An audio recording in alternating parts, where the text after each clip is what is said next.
beautiful announcement to make. It's very exciting. Money is pouring in, and we want to keep it that way.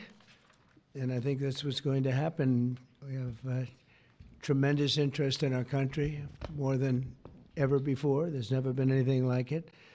We're almost at a $4 trillion level, and that's something that's never happened. And I think hopefully it's because of the election on November 5th, but it's also because of tariffs, I suspect, Governor.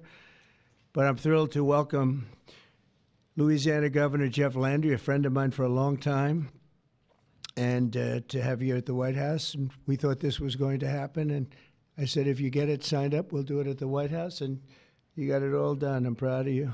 Not surprised. Executive Chairman of Hyundai Motor Group, Jung E-sun. Thank you very much. What a great honor. Vice Chairman Jay Chang. Jay, thank you. Hyundai Steel President Soo Gang Hyun. Thank you very much. President, that's big stuff. And former Ambassador Sung Kim. Thank you very much. Great honor to have all of you. Also, and these names are much less difficult for me, but I think we got them right. But this one we will definitely get right. Mike Johnson, our great speaker, and he's been doing a real job. Right, Mike? It's an easy job, isn't it? No. House Majority Leader Steve Scalise. Steve, doing all right, Steve. I'll tell you, he went through a lot, and he's stronger than ever. Louisiana Speaker Philip Duvalier. Thank you very much. Thank you very much. Senate President Cameron Henry, State Representative Ken Brass, State Senator Annie Lambert, and Ascension Parish President Clint Coint-Ment. Thank you all very much. Thank you very much. Great honor. Great to have you with us. Today we're delighted to report that Hyundai is announcing a major $5.8 billion investment in American manufacturing. In particular, Hyundai will be building a brand new steel plant in Louisiana, which will produce more than 2.7 million metric tons of steel a year, creating more than 1,400 jobs for American steelworkers. And then there'll be major expansion after that. This will be Hyundai's first ever steel mill in the United States, one of the largest companies in the world, by the way, supplying steel for its auto parts and auto plants in Alabama and Georgia, which will soon produce more than 1 million American-made cars every single year. The cars are coming into this country at levels never seen before. Get ready. This investment is a clear demonstration that tariffs very strongly work, and I hope other things also, but the tariffs are bringing them in at levels that have not been witnessed. Hyundai will be producing steel in America and making its cars in America, and as a result, they'll not have to pay any tariffs. You know, there are no tariffs if you make your product in America, so it's something that's why so many people are coming. As you know, we have from Taiwan, the biggest chip manufacturer in the world, is coming in with $200 billion, and we have a lot of people coming and plants coming and companies coming that never would have been here, never would have even thought about it.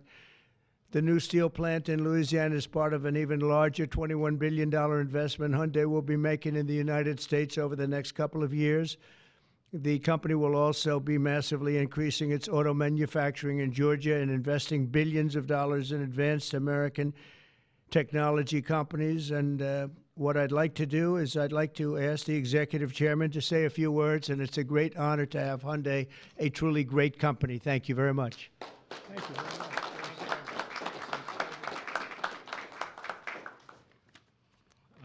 Thank you very much, Mr. President. Thank you for giving me this opportunity to speak here today, and thank you for the invitation. And congratulations on the remarkable start to your new term. It's been good. All right. It's been great. So Hyundai Motor entered the U.S. 1986. Since then, we have invested over $20 billion and now support more than 570,000 American jobs across all 50 states. Today, I'm pleased to announce an additional $21 billion in a new investment over the next 4 years. our largest U.S. invest ever.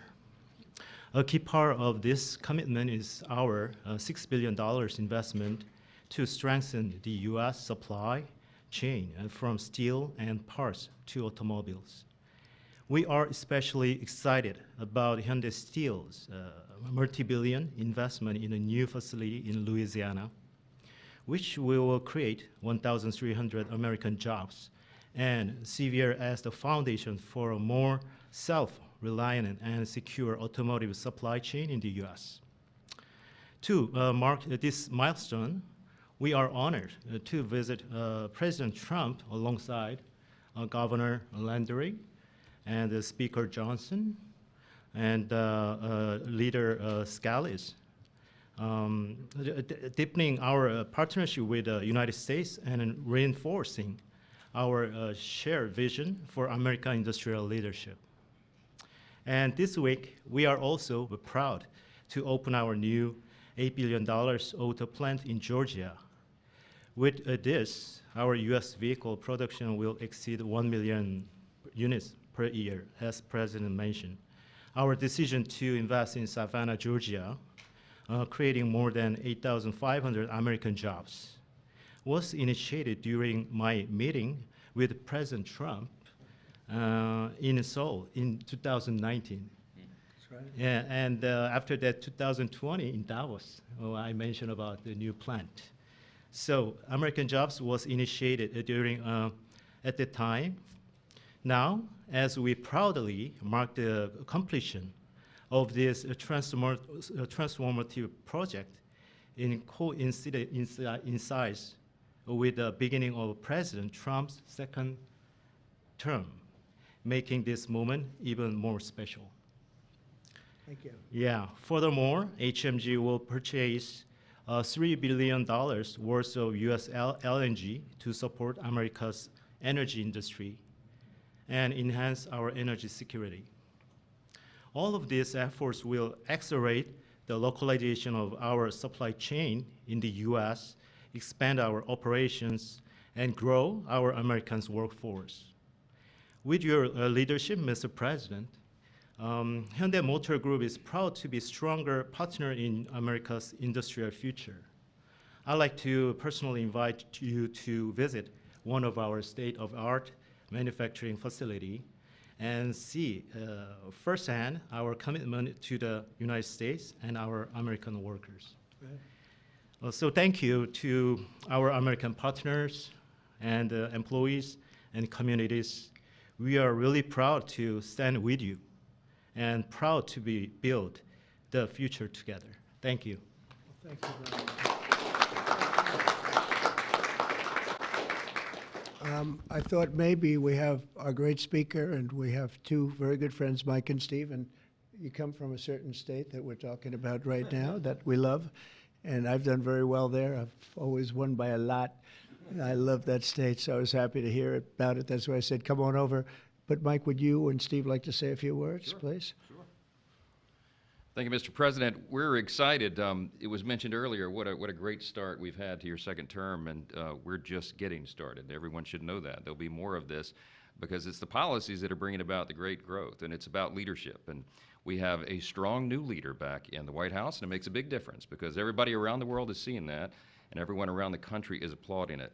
We were on district work period last week, and Steve Scalise and I and our colleagues were traveling around the country doing campaign events, raising money, doing all the things that are necessary to ensure that we keep the House majority for the Republican Party. And I'll just tell you, I was in multiple states over the last week, and everywhere I went, Mr. President, people are excited. There's this great sense of relief, almost euphoria out there, because they know that America's back. This is the America First agenda. We're so grateful for these great friends with Hyundai to invest in Louisiana. We have extraordinary leadership on the state level, and leadership makes a big difference. We're so grateful to be a part of this. We want to tell you all this is a great investment in Louisiana and in America. More to come. Thank you so much.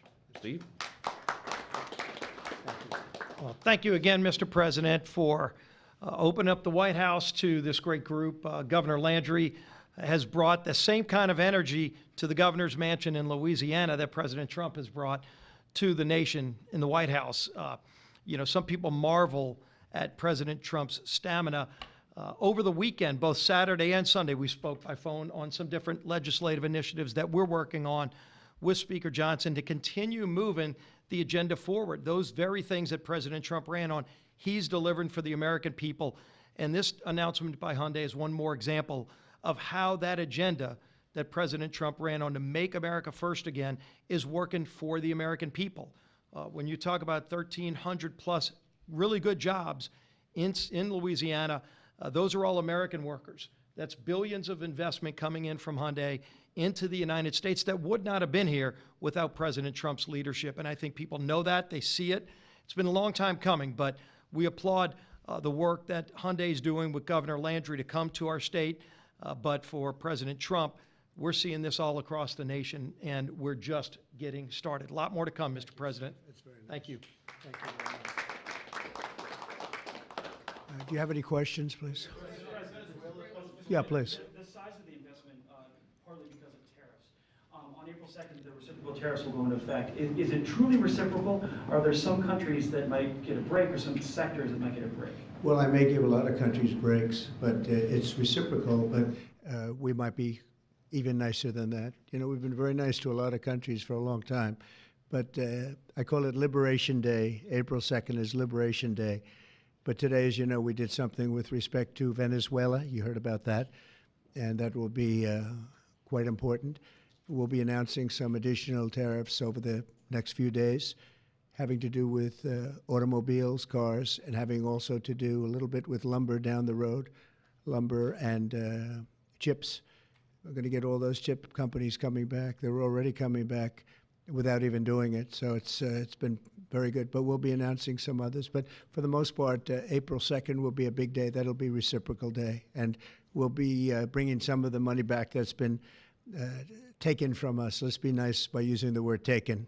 I don't want to use a stronger word because these guys are professional politicians and they don't like to hear those words. I refuse to use the word stolen from us, but that's a... Oh, it happened. Well, the European Union lowered their tariffs to 2.5%. We were only at 2.5% for cars, which is very low. And as you probably heard, that European Union lowered their number from much higher than that, many, many times higher. Surprised to 2.5%. So that was good. But I don't know that I expect that. It's up to them.